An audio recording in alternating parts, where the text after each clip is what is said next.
ચપટી લોટ આપો તો પણ બ્રાહ્મણ બોલશે સ્વસ્તિ કલ્યાણમસ્તુ, એ તમને આશીર્વાદ તો આપી દે. એનાથી શ્રેય થાય છે. તમે કોઈને પણ દાન આપો છો, કોઈને મદદ કરો છો, એનાથી પણ લાભ થાય છે, એમાં ના નહીં. પણ જીવનું સાચું કલ્યાણ શામાં છે કે એના અજ્ઞાનથી પોતે દૂર થાય, અહમને મમત્વથી દૂર થાય અને ભગવાનનો આશરો દ્રઢ થાય જીવનની અંદર, તો ગમે તેવા સંઘર્ષોમાંથી પણ એ પાર ઉતરી જાય. એને ક્યાંય પછી એમાં વિઘ્ન ના આવે. તો કારણ કે જીવન પણ એક સંગ્રામ છે. જીવન પણ એક સંગ્રામ જ છે. બાળક જન્મે ત્યારથી એ સંઘર્ષો વેઠતો જ આવે. યુવાન થાય, લગ્ન થાય, પરિવાર થાય, નોકરી ધંધો વેપાર આ બધું કરતો જાય. કેટલા સંઘર્ષો છે. આ બધા જ અનુભવો છે. માણસ માત્ર અનુભવે છે કે જીવનમાં સંઘર્ષ છે ને છે. એકદમ બધી જ આપણી ઈચ્છાઓ કંઈ બધી આમ પૂરી થતી હોય એવું બનતું નથી. આપણે ધાર્યું હોય કંઈને થઈ જાય જુદું. આ તમારું પ્લેન ક્રેશ થયું એર ઇન્ડિયાનું, કોણે ધાર્યું હતું? એમ અંદર બેસનારા બધા યાત્રિકોને તો એમ જ ને કે બસ હમણાં ઉપડ્યું ને લંડન પહોંચી જઈશું. એ જ વિચાર બધાના મનમાં હોય. અને પ્લેન ઉપડ્યું અને આમ ગણતરીની પળોમાં તો ક્રેશ થઈને, કોઈએ ધાર્યું નહોતું આવું થશે. અચાનક મૃત્યુ આવી ગયું. આવું કેમ બન્યું? નો આન્સર, કોઈ જવાબ નથી. કેટલાયના એવા પ્રશ્નો બની જાય, કેમ થયું એમ. ગઈકાલે જો અહીંયા યોગીજી મહારાજ હોસ્પિટલમાં ગયો હતો ત્યારે કચ્છી ભાઈ મળ્યા. એનો દીકરો આ પ્લેનમાં જ જતો હતો લંડન, ધામમાં ગયો. સત્સંગી હતા ભાઈ, ત્યાં આપણા નિષ્ઠન મંદિરે પણ આવે છે. પણ અહીંયા તરત પોતે મળ્યા કે સ્વામી એકદમ આવું થઈ ગયું. અને અહીંયા મેં કીધું તો પછી, તો કે એના જે પત્ની એટલે એમના પોતાના પુત્ર વધુ, એને એવો આઘાત લાગી ગયો કે ત્યાંથી અમે આવતા હતા તો ટેક્સીનો દરવાજો ખોલીને કૂદવાનો પ્રયત્ન કર્યો સીધો. પોતે જે ગાડીમાં બેઠા હોય ચાલુ ગાડીએ દરવાજો ખોલીને કૂદકો મારે તો માંડ પકડી રાખ્યા અને એકદમ પેલું કે સાયકિક પેલું થઈ ગયું. તો અહીંયા ટ્રીટમેન્ટ માટે આવી ગયા હતા. પણ જો આવું બધા પ્રશ્નો તો જીવનમાં બને જ છે. તમે વેપાર કરતા હો ને એમ થતું હમણાં આમાંથી આમ પૈસો મળશે, ત્યાં એકદમ બધી જ આપણી મનોકામનાઓ પડી માંગે. અમે ત્યાં ગયા હતા હમણાં બેલ્જિયમ, તો બધા હીરાના વેપારીઓ, આ તમારું બધું યુદ્ધ ચાલ્યું ને રશિયા અને યુક્રેનનું યુદ્ધ, એમાં એમનો ધંધો ઠપ થઈ ગયો છે. કે જે ધાર્યું હતું કે આમ થશે ને આમ આટલો વેપાર થઈ જશે ને અચાનક જ થઈ ગયું આવું. તો હવે કેમ, હવે શું કરશું? તો અણધારી આફતો આવી જ પડે છે. કુદરતી આફતો, આધિ વ્યાધિ ઉપાધિ. શરીરમાં રોગ આવી પડે એ પણ આપણા કાબુનો વિષય નથી. અચાનક જ આવી પડે. શું થાય કેમ થાય ખબર જ નથી પડતી કે આવું કેમ બન્યું છે. તો શરીરમાં કૌટુંબિક પ્રશ્નો બની જાય છે. દીકરાને હોંશે હોંશે પરણાવે, દીકરીને હોંશે હોંશે પરણાવે. હવે અત્યારે તો લગ્નમાં તો પ્રી વેડિંગ શૂટ ને પછી આ ફલાણું શૂટિંગ ને બધું શૂટિંગ બધું જાત જાતનું થતું હોય. અને પછી હવે મને લાગે ડાયવોર્સનું પણ શૂટિંગ આવશે ભવિષ્યમાં કે આવું કેમ થયું કે નક્કી નથી. પરણ્યા પછી ક્યારે છૂટું થઈ જાય કે નક્કી નથી. મારી નાખે, ખૂન ખરાબા થાય છે. એમાં તો કેવા બધા જાત જાતના પ્રસંગો સાંભળીએ, કલ્પનાતીત છે. પણ પરિવારની અંદર પણ આવા બધા પ્રશ્નો બનીને ઊભા રહે છે. વેપાર ધંધામાં પણ જેના ઉપર વિશ્વાસ મૂક્યો હોય. હમણાં બાપા સુરત હતા તો સુરત જવાનું થયું. તો જેની ઉપર ભરોસો મૂક્યો તો એ દલાલ જ ઉઠમણું કરીને ભાગી ગયો, તો પેલા 4 કરોડનું નુકસાન ગયું. તો હવે શું કરવું? અચાનક આવું થઈ ગયું, શું કરવું? એ માણસને ક્યાં ગોતવો? અત્યાર સુધી પૈસા આવતા હતા, બધું જ થતું હતું. તો આ બધા વિક્ષેપો તો આવવાના ને આવવાના જ. જીવન એક સંઘર્ષ છે, એક યુદ્ધ છે. એમાં આપણે એ જીવતા શીખવું પડે છે. ક્યારે શું કરવું, શું વિચારવું, કેવી રીતે રહેવું, એ આપણને જો વિચાર યથાયોગ્ય આપણને મળે નહીં તો આપણું જીવન ક્યાંયથી ક્યાંય ભટકતું જાય. આ વાસ્તવિકતા છે. એટલે આની અંદર ભગવાન વેદવ્યાસ આપણને એક શુદ્ધ દિશા આપવા માંગે છે. એક જીવનની અંદર જીવવાની કળા શીખવે છે કે કેવી રીતે જીવવું. જો એ આપણા હાથમાં આવી જાય તો કોઈ દિવસ વાંધો ના આવે. મહાભારતની અંદર જ શાંતિ પર્વમાં વાત લખી છે. પ્રમાદમ વે મૃત્યુ. શ્રીજી મહારાજે એ વાત વચનામૃતમાં પણ લીધી છે. પ્રમાદ અને મોહનું વચનામૃત. મોહ તો શું છે? જે સાચું છે એ ખોટું મનાઈ ગયું ને ખોટું છે એ સાચું મનાય, એ મોહ છે. તો સાચું શું છે ને ખોટું શું છે? જો આ બહુ મોટો પેચીદો પ્રશ્ન છે. જગતના સુખને આપણે સાચું માનીને દોડીએ જ છીએ એની પાછળ, કે આ જ સાચું છે. જગત હું આમ મેળવી લઉં, મકાન મેળવી લઉં, આ ધંધો આમ કરી નાખું, આમ થશે આમ થશે, બસ એમાં મને સુખ છે, આમાં સુખ. બધાની પાછળ જ દોડે છે જન્મ્યા ત્યારથી. કારણ કે જે સાચું છે, ભગવાન ને સંત એ સાચા છે, એને આપણે કલ્પના માની લીધી છે, એક આભાસ માની લીધો છે. જે ખોટું છે ખરેખર આભાસ છે એને સાચું માની લીધું છે કે આ જ સાચું છે. ને એની પાછળ દોડતા જ રહીએ છીએ. સ્વામીની વાતમાં પેલો પ્રસંગ લખ્યો છે ને કે ભાલ પ્રદેશમાં એક ભૂદેવ પેલી કંકોત્રી લઈને જતા હતા.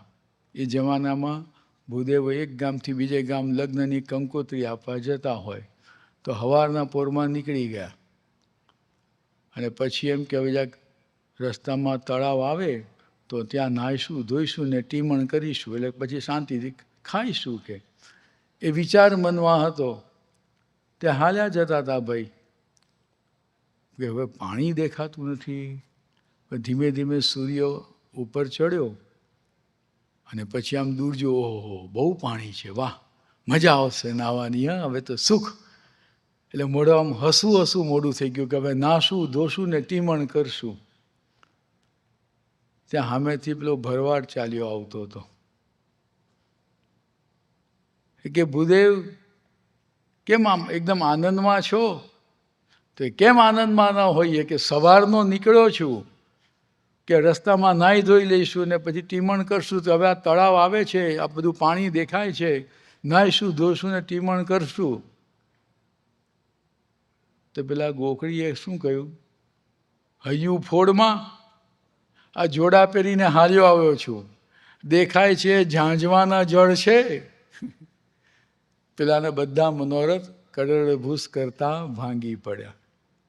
એને દેખાતું હતું કે આ તો સરસ મજાનું પાણી છે. તમે ભાલ પ્રદેશમાં જાઓ ને રીસરનું દેખાય, ઓહો બહુ પાણી છે, પણ દૂર દૂર જ જતા જાય. અમારે તો સારંગપુરથી જવાનું થાય એ ધોલેરા પ્રદેશમાં બધે એ ઝાંઝવાના જળ છે. બધાને દેખાય છે કે ધોલેરા સર ઝાંઝવાના જળ છે. જો જ્યારે ઊભું થાય ત્યારે સાચું, પણ બધા દોડતા જ રહે છે એની પાછળ કે બસ બધું મળશે મળશે. ને ખરેખર એવું જ થયું છે.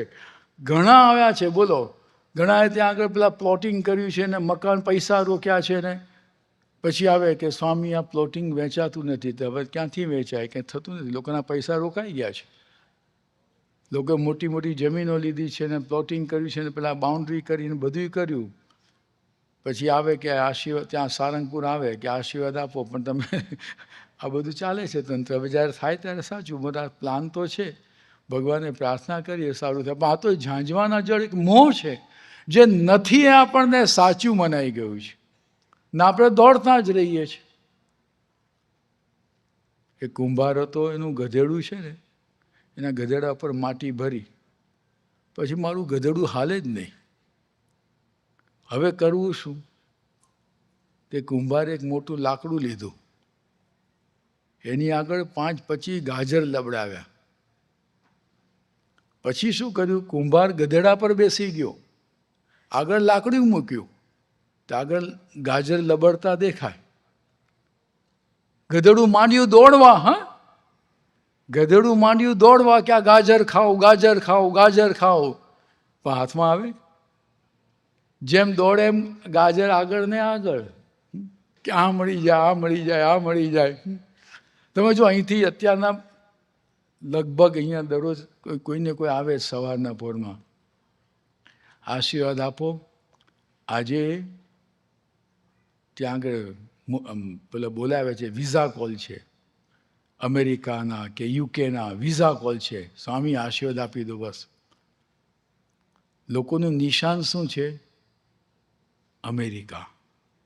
કોઈ પણ અહીંથી લંડન જાય, અહીંથી આફ્રિકા જાય, અહીંથી કેનેડા જાય, પણ અંતે પહોંચવું છે ક્યાં? અમેરિકા. એક જ નિશાન છે કે ત્યાં જઈને બસ સુખ સુખ. પણ ત્યાં ગયા પછી કેવી હાલત છે એ પૂછવા જેવું નથી. ત્યાં પાછા આના જ પ્રશ્નો, કે મગજ તો કંઈ ભેગું લઈ જઈએ છીએ ને આપણે, પ્રશ્નો તો એના જ છે બધી જ જગ્યાએ. તમે ત્યાં જાઓ કે ગમે ત્યાં જાઓ, માણસની સાથે જ પ્રશ્નો છે. તો આ મોહ છે. અને પ્રમાદની વાત પણ મહાભારતમાં લખી ભગવાન વેદવ્યાસે. પ્રમાદ શું છે? મહેનત તો સખત કરે, પણ જે દિશામાં કરવાની હોય એ દિશામાં મહેનત ન કરે, અવળી દિશામાં. તમારેથી જવું હોય મુંબઈ, અરે દિલ્હી બાજુ ઉત્તર દિશામાં જવાનું હોય, તમે હવાના પોરમાં હાલવા માંડો દક્ષિણ દિશામાં, તો જેમ જેમ ચાલો તેમ તમારું નિશાન દૂર જતું જાય. એમાં આપણે પુરુષાર્થ કરીએ છીએ, મહેનત કરીએ છીએ, પણ નિશાન ચૂકી જઈએ છીએ. ભગવાન વેદવ્યાસ આપણને નિશાન બાંધી આપે છે કે જીવનમાં શું કરવું જોઈએ, આપણા જીવનનું પરમ લક્ષ્ય શું છે. આપણે મોક્ષ મેળવવો છે, કલ્યાણ કરવું છે, જીવનું કલ્યાણ, અંતરમાં શાંતિ. તો એના માટે એક જ ઉપાય છે. પોતે ભગવાન વેદવ્યાસ બોલે છે, જો કે તો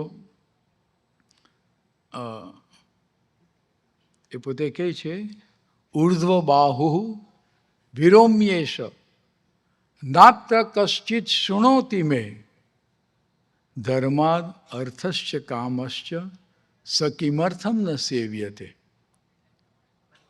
કોણ બોલે છે? ભગવાન વેદવ્યાસ. એ કે હું હાથ ઊંચા કરીને ઉર્ધ્વ બાહુ વિરોમ્યેશ, મારા રૂવાણા ખડા થઈ જાય છે. સાંભળો સાંભળો સાંભળો, હું બૂમ પાડી પાડીને કહું છું, પણ નાત્ર કશ્ચિત શૃણોતિ મેં, મારી વાત કોઈ સાંભળતું નથી. ભગવાન વેદવ્યાસની વાત નથી સાંભળતું તો અમારી વાત હું સાંભળવાના? ઉર્ધ્વ બાહુ વિરોમ્યેશ નાત્ર કશ્ચિત શૃણોતિ મે ધર્માદ અર્થશ્ચ કામશ્ચ સકિમર્થમ ન સેવ્યતે. કે જીવનની અંદર તમે જે કંઈ અર્થ અને કામનાઓની પૂર્તિની અપેક્ષા રાખો છો એ ધર્મને આધારે રાખો. આ હું કહું છું પણ કોઈ મારી વાત સાંભળતું નથી. પણ હવે વળી પાછું સમજવું, ધર્મ એટલે શું? એ પણ એક સમજવાની વસ્તુ છે. ધર્મ શબ્દના પણ ઘણા અર્થ થઈ જાય. બધા જે આપણા મનમાં ધર્મ એટલે નાહવું ધોવું, પૂજાપાઠ કરવા, સદાચાર રાખવો, ધર્મોજ્ઞ સદાચાર, પણ એ જ ધર્મ નથી. અહીંયા જે ભગવાન વેદવ્યાસ ધર્મની વાત કરે છે ને, એક જુદી જ વાત છે, એકદમ મૂળની વાત કરે છે પોતે. ધર્મ એટલે એ પોતે સમજાવે છે. આમ વ્યાખ્યા પેલામાં પણ ધર્મ યતો અભ્યુદય નિશ્રેયસ. ધર્મ કોને કહેવાય? જેનાથી જીવ ઉર્ધ્વ ગતિને પામે અને એનું કલ્યાણ થાય, એ ધર્મ છે. તો જીવ ઉર્ધ્વ ગતિને ક્યારે પામે છે, એનું કલ્યાણ ક્યારે થાય, એ ધર્મ કયો?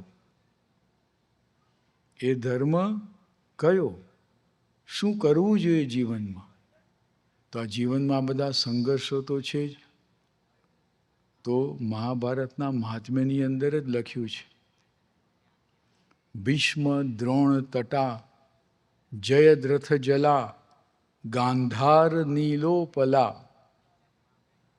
ભીષ્મ દ્રોણ તટા જયદ્રથ જલા ગાંધાર નીલોપલા શલ્યગ્રાહવતી કૃપેણ વહની ગાંધાર નીલોપલા અશ્વત્થામા વિકર્ણ ઘોર મકરા દુર્યોધના વર્તિની સોત્તીર્ણા ખલુ પાંડવે રણનદી કૈવર્તક કેશવ. કે આ યુદ્ધ સંગ્રામ રૂપી નદી પાંડવો પાર કરી ગયા. ભાઈ આ નદી કેવી ભયાનક છે, જે આપણા સમાજ જીવનનું હુબહુ વર્ણન કરે. ભીષ્મ દ્રોણ તટા, એક બાજુ ભીષ્મ છે ને એક બાજુ દ્રોણ છે, બંને મહારથીઓ, અજેય યોદ્ધાઓ. એની સામે લડવાનું હતું, સામાન્ય માણસો નહોતા. પાંડવોને ભીષ્મ ને દ્રોણની સામે, ભીષ્મને ઈચ્છા મૃત્યુ હતું અને દ્રોણ પણ અજર, એની સામે કોઈ લડી શકે એમ હતું જ નહીં. જ્યાં સુધી એના હાથમાં ધનુષ્યને બાણ હોય ત્યાં સુધી એનું મૃત્યુ નહોતું.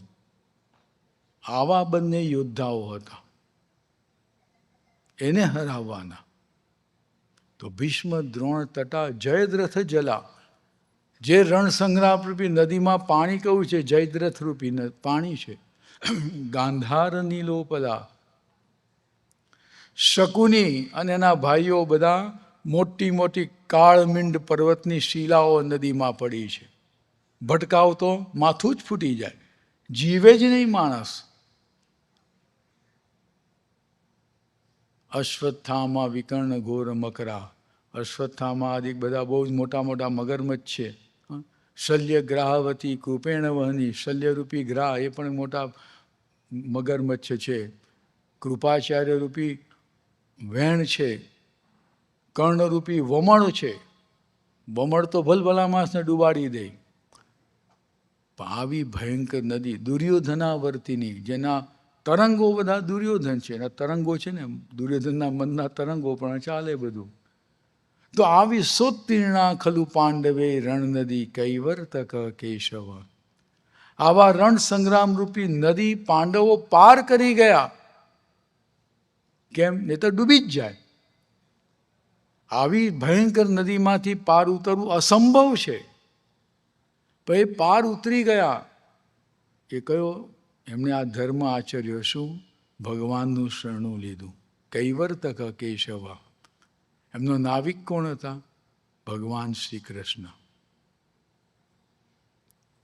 આખું સુકાન ભગવાન શ્રી કૃષ્ણના હાથમાં સોંપી દીધું, પોતાના હાથમાં નથી રાખ્યું. ભગવાનના હાથમાં સુકાન સોંપ્યું છે. એ જે કે એ જ દિશા સાચી, એ જ ધર્મ છે. ભગવાનના હાથોમાં સોંપી દેવું એ જ જીવન છે. જીવન આપણે ભગવાનના હાથમાં સોંપીએ. એમની મરજી શું છે, એમની રુચિ શું છે, એ જ વિચાર પ્રમાણે આપણું જીવન જીવીએ. હમણાં જ આપણે પ્રમુખ સ્વામીમાં શતાબ્દી પ્રમુખવર્ણી દિનનો અમૃત મહોત્સવ નિમિત્તે આપણે વાત સાંભળી.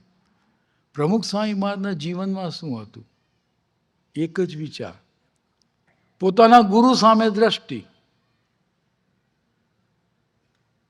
પ્રમુખ સ્વામી મહારાજ હંમેશા કહેતા કે અમે અમારા જીવનમાં અમારા ગુરુ સામે જ દ્રષ્ટિ રાખી છે. યોગીજી મહારાજને શાસ્ત્રી મહારાજથી બીજો વિચાર મનમાં કર્યો નથી. એમની શું મરજી છે, એમની શું રુચિ છે, એ પ્રમાણે જ પોતે ચાલ્યા છે. બીજો કોઈ વિચાર નહીં, પોતાની બુદ્ધિ લડાવી નથી. મહાભારતમાં એટલે જ ભગવાન વેદવ્યાસે લખ્યું છે ને, તર્કો પ્રતિષ્ઠો શ્રુતયો વિભિન્ના નૈકો મુનિ યસ્ય મત પ્રમાણમ ધર્મસ્ય તત્વમ નિહિતમ ગુહાયામ મહાજનોયેન ગતસ્સ પંથા. આવા નિસ્વાર્થ એવા જે પુરુષ જે છે, એવા પુરુષ એ જ આપણી દિશા છે, એ જ આપણો માર્ગ છે. એના માર્ગે આપણે ચાલતા રહીએ તો જીવનમાં ક્યાંય વાંધો નહીં આવે. બધા પ્રશ્નો તો આવવાના જ જીવનમાં, નહીં આવે એમ નહીં. જીવન પ્રશ્નો વગરનું છે જ નહીં. જીવનમાં પ્રશ્નો તો આવવાના જ. પ્રમુખ સ્વામી મહારાજ છે ને, એક વખત સારંગપુર હતા. એ હરિભક્ત આવ્યા. પછી સ્વામીને કે રડતા રડતા, સ્વામી મારે બાયપાસ કરાવવાનું છે. સ્વામી એમ ગાતરું દૂર કર્યું. સ્વામી કે મેં બાયપાસ કરાવ્યું છે. ગભરાવ નહીં, ભગવાનનો આશરો રાખો, સારું થઈ જશે. એમણે પોતે પણ આવા સંઘર્ષોમાંથી પસાર થયા છે, બતાવ્યું છે, એમની શ્રદ્ધા રહી છે. આપણે જાણીએ છીએ. લો, યોગી બાપાનો સંકલ્પ શું હતો? યમુના કાંઠે મંદિર કરવું છે. યોગી બાપાનો સંકલ્પ હતો ને. યોગી બાપાની હયાતીમાં થયું. જીવન ચેતનમાં વાંચીએ તો દરેકને આશીર્વાદ આપે, લો આ હાર લઈ જાઓ ને ત્યાંના તમે પેલા ગવર્નરને પહેરાવજો, આપણને જમીન આપી દે, મોટું મંદિર કરવું છે, મોટું મંદિર કરવું છે. અમારા ચંદ્રકાંતભાઈ ત્રિવેદી દેના બેંકના જનરલ મેનેજર હતા, એને મોકલાવે, એની સાથે હાર ને આ ગઢિયા હતા, એને મોકલાવે કે તમે આ બસ હાર પહેરાવો ને આ વખતે જમીન મળી જ જશે. પણ મળી જ નહીં જમીન. ત્યાર પછી 34 વર્ષે જમીન મળી આપણને. પણ વચમાં 5 એકર જમીન મળી હતી, યમુના કાંઠે એકદમ. અમે 1987માં યાત્રામાં ગયા ને ત્યારે અમને ખાસ લઈ ગયેલા. જો બાપાનો સંકલ્પ છે ને આપણને 5 એકર જમીન મળી ગઈ, અમે તો ખુશ થઈ ગયા. બધા તાલીઓ પર ધૂન કરી, બધું કર્યું. પાછો સરકાર એમને પાછો વિચાર બદલાવ્યો કે હવે અહીંયા મંદિર નથી કરવાનું. એટલે અહીંયા અમે હવે પ્લાન આખો બદલાયો છે. હવે આ જગ્યા પાછી આપી દો. હવે આપણે તો પૈસા ભરી દીધેલા, તો પૈસા પાછા આપી દીધા, પણ જમીન લઈ લીધી. તો આવા કોને જે ધાર્યું હોય મોટા પુરુષ, એ પણ નથી થતું. ઘણી વખત પ્રશ્નો આવી જાય છે. પ્રમુખ સ્વામી મહારાજને નથી તો લંડનની અંદર મંદિર કરવું, તો પહેલાં નિર્જનમાં અત્યારે જ્યાં આપણું પ્રેમવતી છે ને, તો 1.5 એકર જમીન છે ખાલી. 80માં ત્યાં આગળ ખાતમુહૂર્ત કર્યું હતું પ્રમુખ સ્વામી મહારાજે. પછી બધાને વિચાર આવ્યો કે આ તો નાની જગ્યા છે, આપણી જગ્યા મોટી લઈએ તો સારું. તો 5 એકર જમીન લીધી હેરોમાં. તમે બધા જાણો જ છો. હજુ પણ તમે જગ્યા જુઓ ને તમે ખુશ થઈ જાઓ. આ કેટલી સરસ જગ્યા છે. મેઇન રોડ ઉપર સરસ મજાની, પાછળ હોસ્પિટલ છે, બધી જગ્યા સારામાં સારી છે, એકદમ ગ્રીનરી છે ને. મંદિર ત્યાં થયું તો બહુ સરસ થાત ને. પણ ભાઈ આ તો કેટલા પ્રશ્નો આવી ગયા એની અંદર. કોર્ટમાં કેસ ચાલ્યા છે, ગ્રેટર લંડન કાઉન્સિલમાં પણ કેસ ચાલ્યો. અને આપણે બધાએ બાપાએ કહ્યું કે જાઓ, અમે પ્રાર્થના કરીએ છીએ આ વખતે મળી જ જશે. ને આપણા હરિભક્તો બધા કેફમાં આવી ગયા કે વાહ, આ વખતે પ્રમુખ સ્વામીમાં જે આશીર્વાદ આપ્યા છે, મળી જ જવાની છે જગ્યા, મળી જ જવાની છે, બધા બોલતા હતા. પણ બાપા બોચાસન કેટલા હતા ત્યાં હતા, અને ત્યાં સમાચાર આવ્યા કે બાપા આપણે કેસ હારી ગયા. તો સ્વામી નિરાતે સૂઈ ગયા. વિવેક સાગર સાહેબ કે મને ઊંઘ આવી નહીં. તો વિચાર તો કરો, કેસ હારી ગયા તો સમજ્યા, પણ લોકો તો શું બોલો, તમે કહેતા હતા ને તમારા ગુરુએ આશીર્વાદ આપ્યા છે, જીતી જ જવાના છો, કેમ ના થયું? બોલે કે નહીં બધા? અને કે પ્રમુખ સ્વામી આવું કહ્યું હતું તો પણ હારી ગયા. તમે કહો છો વચન સિદ્ધ પુરુષ, તેમનું વચન કેમ ના ફળ્યું? લોકો બોલનારા બોલે. તો આપણે તેમ સારું, લોકો મારા માટે શું માનશે, શું ધારશે, શું વિચારશે, એ બધા વિચારો આપણા મનમાં આવી જાય. પણ સ્વામીના મનમાં લેશ માત્ર વિચાર આવ્યો નથી. કારણ કે એમને લગામ કોને સોંપી છે? મહારાજને સોંપી છે.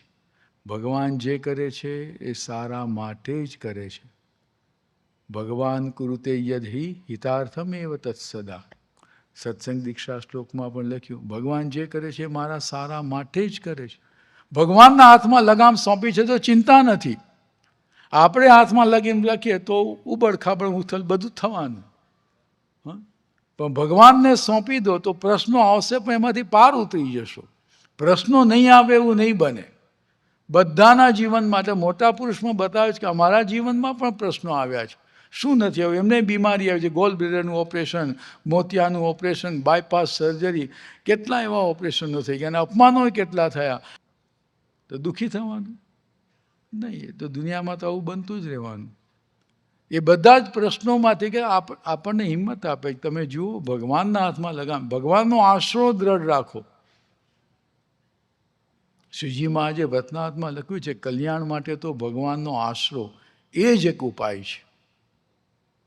અને આશરો એટલે એ જ ભગવાનની મરજી પ્રમાણે લગામ એના હાથમાં સોંપી દેવી. આપણે આપણી બુદ્ધિને બહુ આગળ લડાવી નહીં. આપણે ભગવાનની મરજી શું છે, ભગવાન કઈ દિશા આપે છે એ દિશામાં ચાલતા રહીએ તો કોઈ દિવસ જીવનમાં વાંધો આવશે નહીં. એ જ વસ્તુ આપણને બતાવે છે હંમેશા. શ્રીજીમાં ભગવાન શ્રી કૃષ્ણે પણ કહ્યું ને, સર્વ ધર્માન પરિત્યજ્ય મામેકમ શરણમ વ્રજ અહમ ત્વા સર્વ પાપેભ્યો મોક્ષયિષ્યામિ મા શુચઃ. હે અર્જુન, તું તારા મનના માનેલા બધા ધર્મને તું છોડી દે. હું કહું છું એમ કર. મન મના ભવ મદ ભક્તો મદ યાજી મામ નમસ્કુરુ. તું મારામાં જ મન પરોવી દે. આપણે જગતમાં પરોવીશ નહીં ત્યાં. અને અર્જુને કર્યું છે. અર્જુને કર્યું. ખરેખર અર્જુનના જીવનમાંથી મહાભારતમાં કૃષ્ણ ભગવાન વેદવ્યાસ એ જ સમજાવે છે કેવા સંજોગોમાં અર્જુને લગામ કૃષ્ણ ભગવાનના હાથમાં સોંપી છે. જો 12 વર્ષ વનમાં ભટક્યા છે, 13મું વર્ષ ગુપ્તવાસમાં રહ્યા છે. આપણે લાગે વનવાસમાં ભટક્યા એમાં શું? પણ રાજા હોય, જે રાજમહેલમાં રહેતો હોય, સુખ સમૃદ્ધિ છે એની પાસે, દાસ દાસીઓ છે, એ બધાનો ત્યાગ કરીને જંગલમાં ભટકવાનું, ઘાસ ઉપર સૂઈ રહેવાનું, ઘાસની ઝૂંપડીમાં રહેવાનું, ખાવાના કંદમૂળ. તમે કલ્પના કરી જુઓ. આપણને તો ખાલી એક ઉતારામાં બધા આવે ને, એસી રૂમ ન મળે તો સ્વામી ઊંઘ નહીં આવે. એસી તો જોઈએ જ, પણ તમે આવો છેલ્લી ઘડીએ તમને ઊંઘ કેમ નહીં આપવી? ઘણી વખત આવા પ્રસંગો બને, અમારા સારંગપુરમાં આવા પ્રસંગો બને, એકદમ lastminute.com.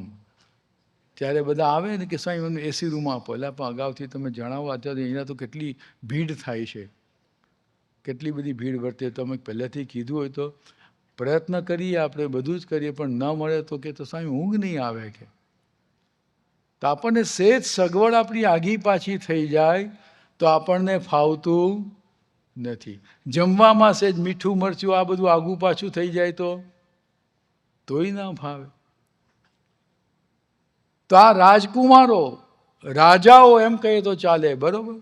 રાજા જ હતા, પોતે ઇન્દ્રપ્રસ્થ નગરીના રાજા થઈ ગયેલા પછી તો એમણે બધું છોડીને જંગલમાં ભટકવાનું. કેવી હાડમારી બેઠી એ લોકો.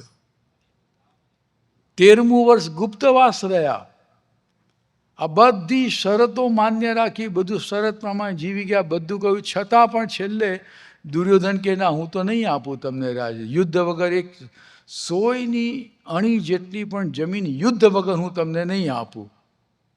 પણ તું બોલ્યો છે, શરત કરી છે. ના, શરતમાં તમે 13મું ગુપ્તવાસમાં તમે પકડાઈ ગયા, તમે જાહેર થઈ ગયા, તમે 13 વર્ષ પૂરા કર્યા નથી. પેલા કે ગણતરી મૂકો, 13 વર્ષ પૂરા થઈ ગયા. ભીષ્મ પિતામાં પણ કે છે આ 13 વર્ષ પૂરા થઈ ગયા, તોય નથી માનતો. મારે નથી માનવું એટલે નથી માનવું, કોને પૂછવા જાય? નથી જ માનતો એ તો યુદ્ધ જ કરો. હવે આટલું બધું થયું હોય અને એ વખતે આપણને બરોબર યુદ્ધ કરવાનું હોય તો બસ મારી નાખો, આમ છે તેમ છે, જોઈ લઉં એને શું કરવાનો. અને એ સમયે યુદ્ધમાં બધી સેનાઓ ભેગી કરવાની. મારા પક્ષમાં કોણ આવે, કયા રાજાઓ આવે, એ માટે બધું દોડધામ કરવાની હોય ત્યારે. અને એ સમયમાં એવું હતું પાછું, ક્ષત્રિયો એવું માનતા કે જે પહેલું શરણાગતિ સ્વીકારે કે ભાઈ હું તમારે શરણે, એટલે પછી એ સાચો કે ખોટો જોવાનું નહીં, બસ જા હું તારી સાથે. વિપરીત વાત હતી બધી. પણ એ વખતે એટલે કૃષ્ણ ભગવાન તો કહે છે, ધર્મ ધર્મની વ્યાખ્યામાં બહુ સ્પષ્ટ સમજાવે છે કે જે ધર્મ અધર્મનું પોષણ કરતો હોય એ ધર્મ ધર્મ નથી, એ અધર્મ બની જાય છે. અને જે અધર્મ ધર્મનું પોષણ કરે છે તો એ અધર્મ અધર્મ નથી, ધર્મ બની જાય છે. પણ આ ધર્મ આપણે લૌકિક રીતે માનવાની વાત નથી, પણ જે ભગવાનનો પક્ષ રાખે છે એ સમજવાની વાત છે. એ તો ઘણી વખત લોકો જેમ કે ભીષ્મ પિતામહ પોતે એકદમ નિષ્ઠામાન, કેવા વ્રત લીધા એમણે પોતે જીવનની અંદર, પોતાનું આખું રાજપાટનો ત્યાગ કરી દીધો પોતાના પિતા માટે કે મારે રાજ નથી જોઈતું, જાઓ. એ મત્સ્યરાજને કહી દીધું તમે આ સત્યવતીને તમારી દીકરીને પરણાવો મારા પિતા શાંતનુ સાથે, હું મારા રાજ્યનો ત્યાગ કરી દઉં છું, યુવરાજ પદનો ત્યાગ કરું છું. પેલો સત્યવતીનો બાપ શું કહે, પણ તારો દીકરો આવે તો એ હક કરશે તો વળી પાછો ભીષ્મ કહે છે દેવવ્રત કે હું આ જીવન બ્રહ્મચર્ય પાળીશ, મારું કોઈ સંતાન જ નહીં થાય, પછી ક્યાં વાત રહી. એટલે જ એનું નામ ભીષ્મ પડી ગયું. તો જો આવી રીતે આવું આટલી બધી દ્રઢતા બધું કરનારો માણસ ભીષ્મ ઓળખી નથી શકતો મારે કોના પક્ષમાં રહેવું. આમ બધું કે પાંડવો સાચા છે એ બધું, પણ રહ્યા છેક સુધી કૌરવોના પક્ષે. અને જ્યારે યુધિષ્ઠિર એને કહે છે ત્યારે શું પોતાની લાચારી બતાવે છે, અર્થસ્ય પુરુષો દાસ દાસસ્ત્વર્થો ન કસ્યચિત, હું પૈસાનો ગુલામ છું, તારો ભલો થાય. આમ તો આટલું બધું વ્રત ને બધું લેનારો પૈસાનો ગુલામ, ત્યાં કૌરવોના પૈસાથી બધોસ્મી. દ્રોણાચાર્ય પણ આ બોલે છે અર્થસ્ય પુરુષ, બેના મોઢામાં વ્યાસજી આ શ્લોક મૂકે છે, અર્થસ્ય પુરુષો દાસસ્ત્વર્થો ન કસ્યચિત. તો આ બંને જણા ભલે ગમે એટલા પ્રામાણિક હતા, સાચું, પણ ખોટાના પક્ષમાં ભળ્યા.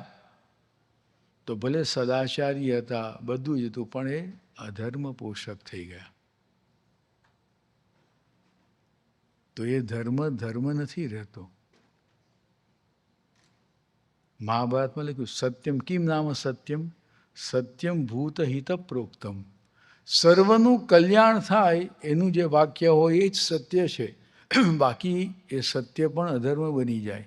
મહાભારતમાં એક પ્રસંગ આપે છે, એટલે આ ધર્મ ધર્મની વ્યાખ્યાની અંદર કે ઋષિ હતા, એ આમ સત્યવાદી, એને નિયમ દીધો કે હું સાચું જ બોલીશ. પોતાના આશ્રમમાં બેઠા હતા, ત્યાં યાત્રિકો દોડતા દોડતા આવ્યા, એની પાછળ લૂંટારા પડેલા, પોતાનો જીવ બચાવવા માટે એકદમ નજીકની ઝાડીમાં સંતાઈ ગયા. આ ઋષિએ જોયું કે આ યાત્રિકો આવ્યા અને ઝાડીમાં સંતાઈ ગયા. થોડીક વાર થઈ ત્યાં પેલા લૂંટારા ખુલ્લી તલવાર લઈને પાછળ દોડતા દોડતા આવ્યા. એમણે ખાલી આ મહાત્માને જોયા. એમણે મહાત્માને પૂછ્યું તમે અહીંયા કોઈ વટે માર્ગું જોયા? હવે શું કેવું, હા પાડવી કે ના પાડવી?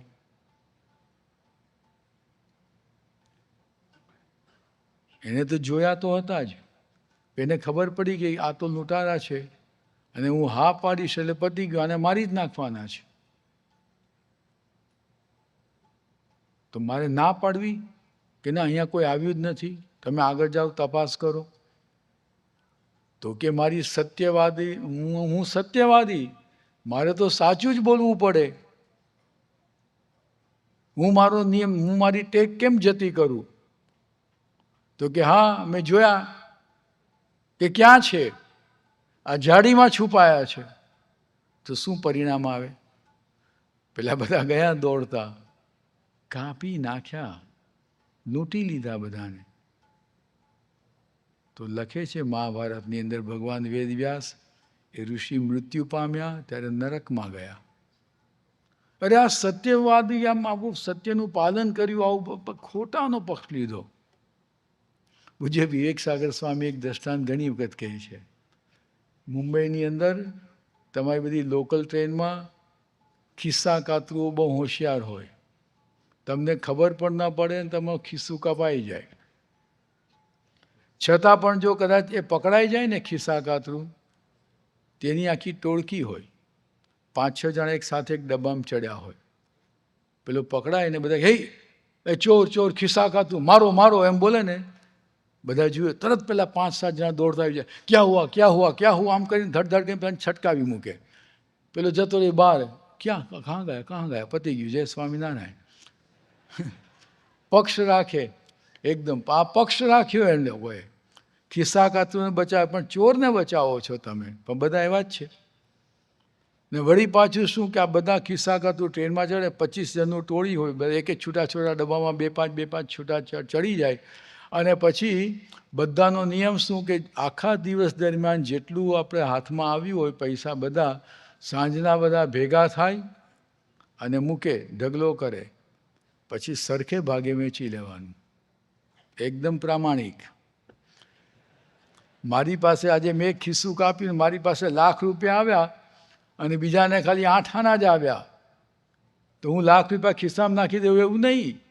પ્રામાણિક ₹1,00,000 મૂકી જ દઈશ, બધા સરખે ભાગે વેચવાના. એની પ્રામાણિકતા એ ધર્મ છે? અધર્મનું પોષક છે. પેલા ડોન હોય ને, બધા સોપારી લઈ અને મારી નાખશું, ન મારી શકે તો પૈસા પાછા, અમે કામ થાય તો જ પૈસા લે, બાકી નહીં. નથી લખાણ પટ્ટી કરતા, નથી વકીલની ચિઠ્ઠી લખતા, કશું નહીં, કંઈ નહીં, ખાલી જવાન ઉપર તો પણ પૈસા પાછા. અમે જે કહીએ કરી જ બતાવીએ, એની તો નહીં. તો એ એની પ્રામાણિકતા છે ખોટા ધંધા કરવામાં? તો આ બધી વસ્તુ છે, સમજવાની વાત છે કે પણ હવે જુઓ, એ વખતે બધાને શું કે અમારા પક્ષમાં બધા યોદ્ધાઓ બધા આવી જાય, એટલે દુર્યોધન સૌથી પહેલાં પહોંચ્યો કૃષ્ણ પાસે કે યાદવોની સેના મારી, કારણ કે યાદવો પાંડવ તરફી છે, કૃષ્ણ પાંડવ તરફી છે, તો પહેલાં હું બુક કરી લઉં તો મારે વાંધો ના આવે.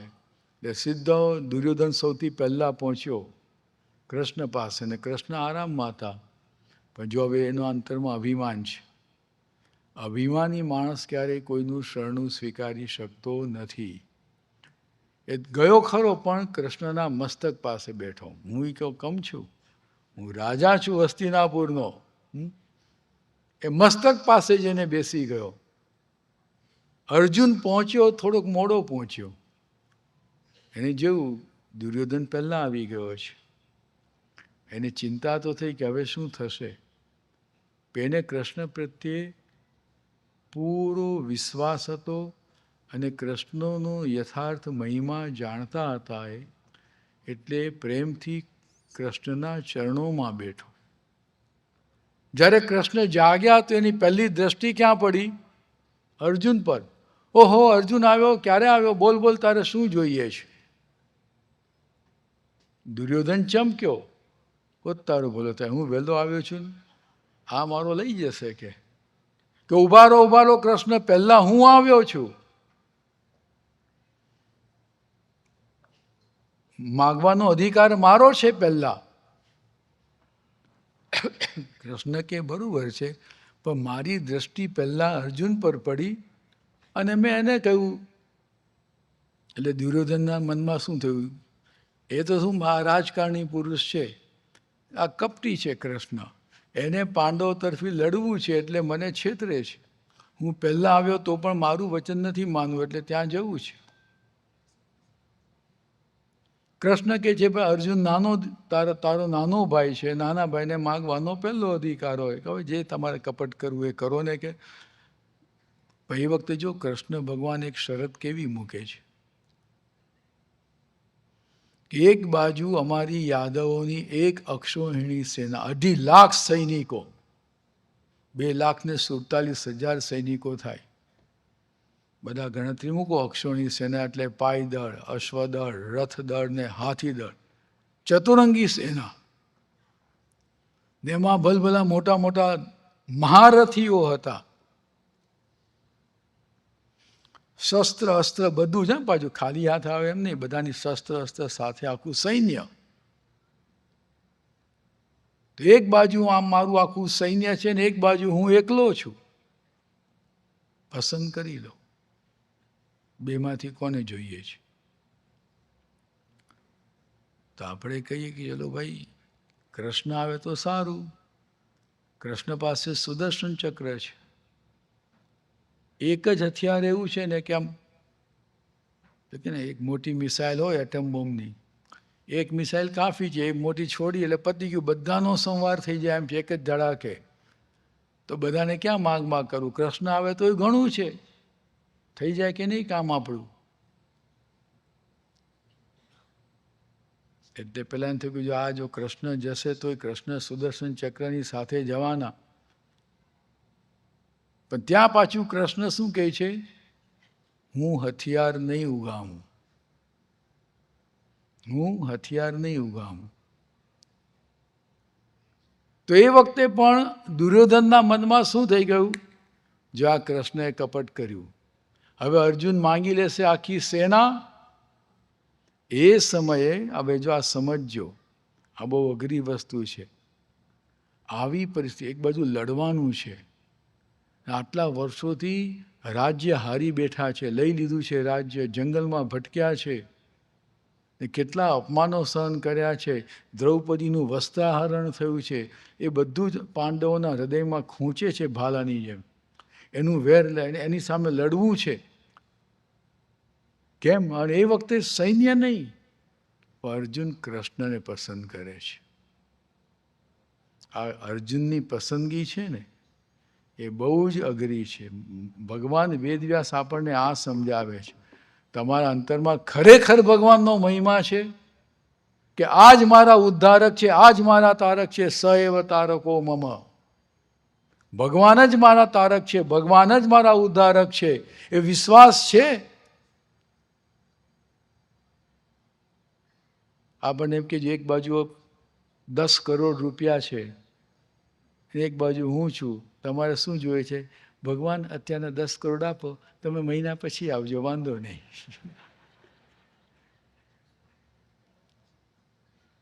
આવા સમયે પણ અર્જુન દ્રઢતાપૂર્વક કે નહીં, ભગવાન તમે આવો, બીજું બધું જ છોડી દે છે. અને શું કહે છે?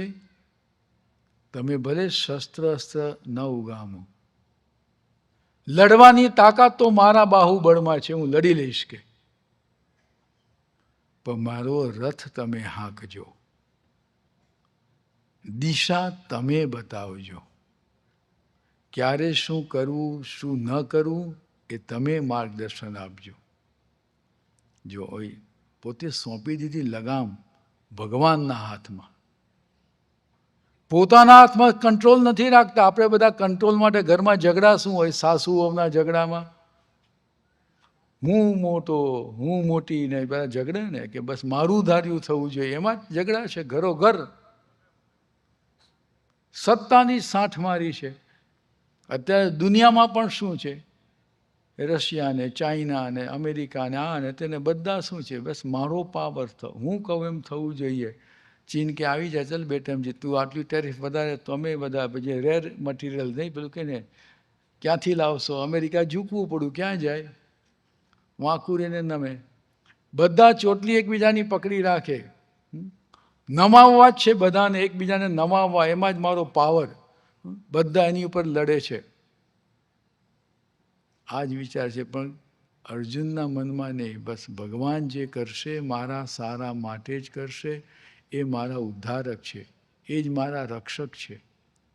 એને ખરેખર કૃષ્ણ ભગવાન જો ન હોત ને તો ઘણા બધા પ્રશ્નો એવા હતા કે અર્જુન યુધિષ્ઠિર બધા અંદર અંદર મરી જાત. એક વખત કર્ણ પર્વની વાત આવે છે. કર્ણ પર્વમાં બરોબર યુદ્ધ ચાલતું હતું. અને કૃષ્ણએ યુધિષ્ઠિરને કહ્યું કે આ કર્ણને મારવો તમે મારજો હવે. યુધિષ્ઠિર પણ લડતા તેની સામે, પણ યુધિષ્ઠિર ખૂબ થાકી ગયા એટલે પોતે છાવણીમાં જતા રહ્યા. આ બાજુ અર્જુન લડતો હતો, એકદમ બરોબર સંગ્રામ ચાલતો હતો, પણ યુધિષ્ઠિરને જોયા નહીં. એટલે કૃષ્ણને કે યુધિષ્ઠિર ક્યાં, કે શું થયું, ચિંતા થઈ આવી. તો રથ લઈને ગયા સીધા છાવણીમાં. યુધિષ્ઠિરની સારવાર ચાલતી હતી. યુધિષ્ઠિરને એવું થયું કે આ અર્જુન યુદ્ધમાંથી પાછો આવ્યો એટલે નક્કી કંઈક સારા સમાચાર હશે, કર્ણનો વધ કરીને આવ્યો હશે. અને ખૂબ યુધિષ્ઠિર રાજી થઈ ગયા. વાહ અર્જુન વાહ, તે બહુ મોટું કામ કર્યું. કર્ણ છે, કર્ણ જ બહુ નાલાયક હતો, એણે જ દ્રૌપદીનું વસ્ત્રાહરણ કરવાની વાત કરી, એ જ દ્રૌપદીને એનું અપમાન કર્યું, એણે દ્રૌપદીને દાસી કહીને એના દીકરાઓને દાસી પુત્ર કહ્યા. કર્ણ નકામો છે, આવો છે, તેવો છે, હું કાયમ એને જ મરતો જોવાનો ઈચ્છું છું ને તું એને મારીને આવ્યો, બહુ ધન્યવાદ છે, ધન્યવાદ છે. એવું તો હતું જ નહીં. અર્જુન તો આભો થઈને સાંભળતો રહ્યો કે આ યુધિષ્ઠિર બોલે છે. એકદમ ધારા પ્રવાહમાં બોલતા ગયા યુધિષ્ઠિર. પછી ધીમે કરીને અર્જુન કહે કે મોટા ભાઈ, હું તમારી ખબર કાઢવા આવ્યો હતો, હવે તમે જોઈ લો, હું યુદ્ધમાં જઈને કર્ણોનો વધ કરી નાખું છું. એટલે યુધિષ્ઠિરને શું થયું કે તું વધ કર્યા વગર અહીંયા આવ્યો, તું ભીમ ઉપર બધી જવાબદારી મૂકીને આવ્યો, ધિક્કાર છે તને, ધિક્કાર છે તારા ગાંડીવને, ધિક્કાર છે તારા બાણને. આમ બધું ધિક્કાર ધિક્કાર કહ્યું ને તે અર્જુને છે ને તલવાર ખેંચી. એટલે કૃષ્ણ બાજુ ઉભા હતા, એટલે આ હું વળી આ તલવાર કેમ ખેંચી? તો અર્જુન કે મારી પ્રતિજ્ઞા છે. શું? કે મારા ગાંડીવનું કોઈ અપમાન કરે એને મારી નાખવો. હવે શું થાય પરિણામ? અર્જુન યુધિષ્ઠિરનું ડોકું ઉડાડી મૂકે. તો દુર્યોધન તો વગર યુદ્ધે ફાવી જ જવાનો. તો કૃષ્ણ કહેલા અર્જુન શું કરે તું, કે મારું અપમાન કેમ કર્યું, મારા ગાંડીવનું અપમાન કર્યું, મારી નહીં સહન થાય. મેં પ્રતિજ્ઞા કરી છે મારા ગાંડીવનું અપમાન કરે એનું મસ્તક કાપી નાખવું, કાપી નાખ્યું જે હોય તે, મારું પ્રતિજ્ઞા મિથ્યા ન જાય. એટલે પણ તારી પ્રતિજ્ઞા છે પણ આવું ન કરાય. કે નહીં. તો જો હવે એને વાસ્તવિકતા, જો કૃષ્ણ જે કે ને અહીંયા સારથીપણા છે ને એને બુદ્ધિ ઉપર, બુદ્ધિની જગ્યાએ છે કૃષ્ણ ભગવાન. કે લા અર્જુન અત્યારે એ નથી વિચાર કરવાનો, તારે તારા ભાઈનો વધ જ કરવો છે ને. તો કે મોટા પુરુષોનું તું અપમાન કરે ને, તું એને તુકારે બોલાવ, એના વધ તુલ્ય છે. એને તલવારથી મારવાની જરૂર નથી, તો એનું અપમાન કર. એટલે અર્જુન, તું યુધિષ્ઠિર આવો, તું જુગાર રમ્યો એટલે જ આવું થયું, તે આમ કર્યું, તે આમ કર્યું, તારે લઈને જંગલમાં ભટકવાનું થયું. એકદમ તુકાર એના જેમ તેમ બોલ્યો. ભાઈ તલવાર મ્યાન કરી એટલે એને આમ સંતોષ થયો કે ભાઈ મેં વધ કરી, મારી પ્રતિજ્ઞા પૂરી થઈ ગઈ. પણ પછી પાછું શું થયું અર્જુનના મનમાં? મેં મારા મોટા ભાઈનું અપમાન કર્યું, બહુ ખોટું કર્યું, હું મારી જાતને મારી નાખું. ફરી પાછી તલવાર ખેંચી. પોતારું બોલે સાહેબ. કૃષ્ણ કે એક માન શાંત કર્યું ત્યાં વળી પાછો આ નવો ફણગો ફૂટ્યો આને. તો કૃષ્ણ પાછું શું કહે? તું એક કામ કર. શું? આત્મપ્રશંસા મૃત્યુ સમાન છે. આ તો બહુ સમજવા જેવી વાત છે. આપણે બધા પોતાના વખાણ કરતા જ હોય, તે શું છે? મૃત્યુ સમાન છે. આત્મશ્લાઘા